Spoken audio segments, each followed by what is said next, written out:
नमः शिवाय गुरवे सच्चिदानन्दमूर्तये। ध्यानमूलं गुरुमूर्ति पूजामूलं गुरुर्परं मंत्रमूलं गुरुर्वाक्यं मोक्षमूलं गुरुकृपा। आज मैं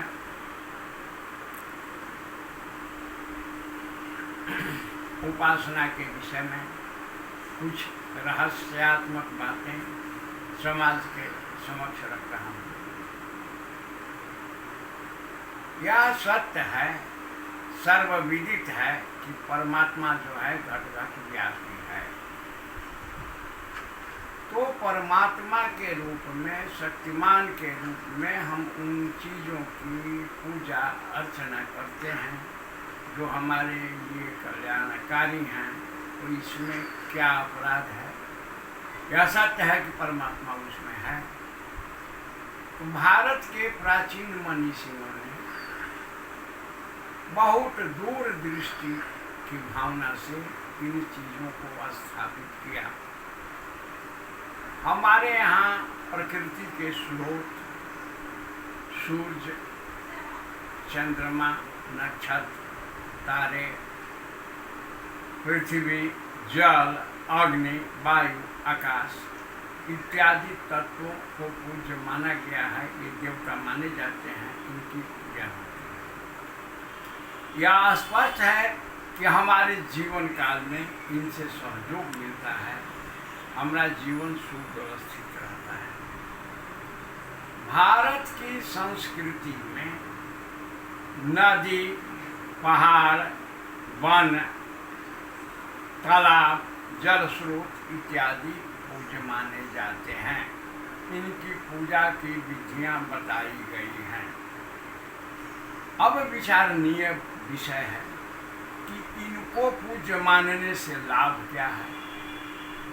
तो इनको पूज्य मानने से यह लाभ है कि ये सारी चीज़ें सुरक्षित और संरक्षित रहती हैं। इनके अंदर दोष और विकृति नहीं पैदा हो पाती है और हमारे जीवन की सुख और समृद्धि इनकी पवित्रता पर अवस्थित है। जब से इस समाज में प्राचीन भारतीय संस्कृति के विरोध में आवाज उठाने की प्रथा उत्पन्न हुई, सारी प्रकृति दूषित हो गई। वायुमंडल विभिन्न कल कारखानों के गैसों के चलते दूषित हुआ, जलाशय दूषित हो गए, गंगा जमुना इत्यादि पवित्र नदियां दूषित हो गई, तालाब कुएं सूख गए। तो हमने क्या किया? मानवता के विध्वंस का उपाय किया और हमारे पूर्वजों ने इन प्राकृतिक स्रोतों को पूज्य माना था। जंगल काट दिए गए, बहुत से जीव जंतु समाप्त हो गए, बहुत समाप्ति के कगार पर। तो इस सृष्टि को संतुलित रखना भी समाज का आवश्यक कर्म है कि इनको संतुलित रखना आवश्यक है। जब ये संतुलित रहेंगे तो हम भी संतुलित रहेंगे। जितने जीव जंतु परमात्मा ने उत्पन्न किए, सबके अंदर कुछ विशेषताएं हैं। कोई भी निरर्थक नहीं है। जितने पेड़ वृक्ष हैं वह सब आवश्यक हैं, सबके अंदर कुछ गुण हैं। पूर्वावर्ती महापुरुषों ने, महर्षियों ने जिन वस्तुओं को ज़्यादा उपयोगी समझा, जिन वृक्षों को ज़्यादा उपयोगी समझा, उनको पूजा करने की विशिष्ट विधियाँ प्रचलित हुई। जैसे आपको आमल की,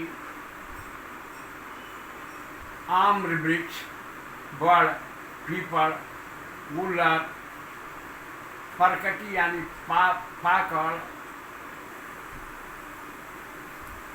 बिल्व, गुड़हुल का पुष्प वृक्ष इत्यादि इत्यादि वृक्षों की पूजा महर्षियों ने करने का विधान बनाया। नदियों को पूज्य माना।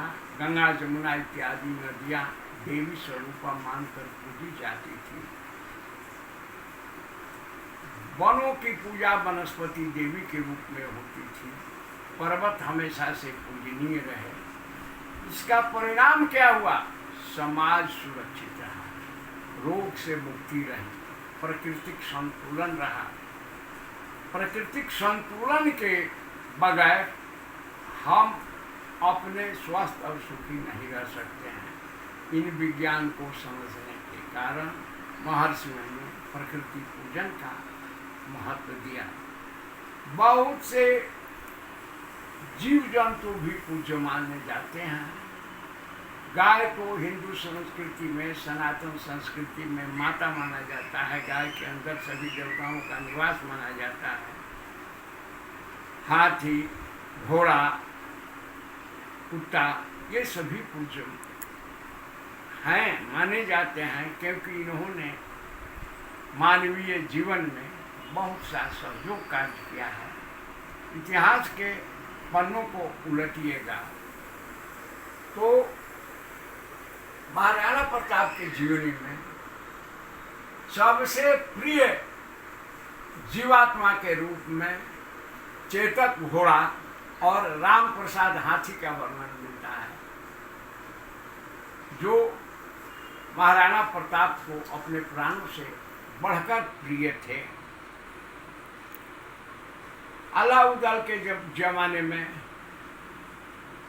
बिंदुला घोड़ी, जिसका सवारी स्वयं उदल किया करते, इत्यादि इत्यादि पशुओं के प्रेम की कहानियों से भरा पूरा हमारा समाज है, या हमारे महर्षियों की शिक्षा है। हम सृष्टि को विखंडित कर रहे हैं, इन पशु पक्षियों को अस्त व्यस्त कर रहे हैं, वृक्षों को नष्ट कर रहे हैं, जंगल काट रहे हैं, नाना तरह के आदि व्याधि हमको भोगने पड़ रहे हैं, नदियों के जल को प्रदूषित कर रहे हैं। अब ये समझिए कि जिन महापुरुषों ने इस प्रकृति के पूजा का विधान बनाया, वो कितने दूरदर्शी और ज्ञानी थे, जिन्होंने समाज को सुरक्षित रखने का यह नियमन किया। आज प्रकृति पूजन के ऊपर आज का विषय इतना ही रहेगा। आगे अगले खंड में बताया जाएगा। शिवोहम, भैरवोहम, गुरुपद रतोहम।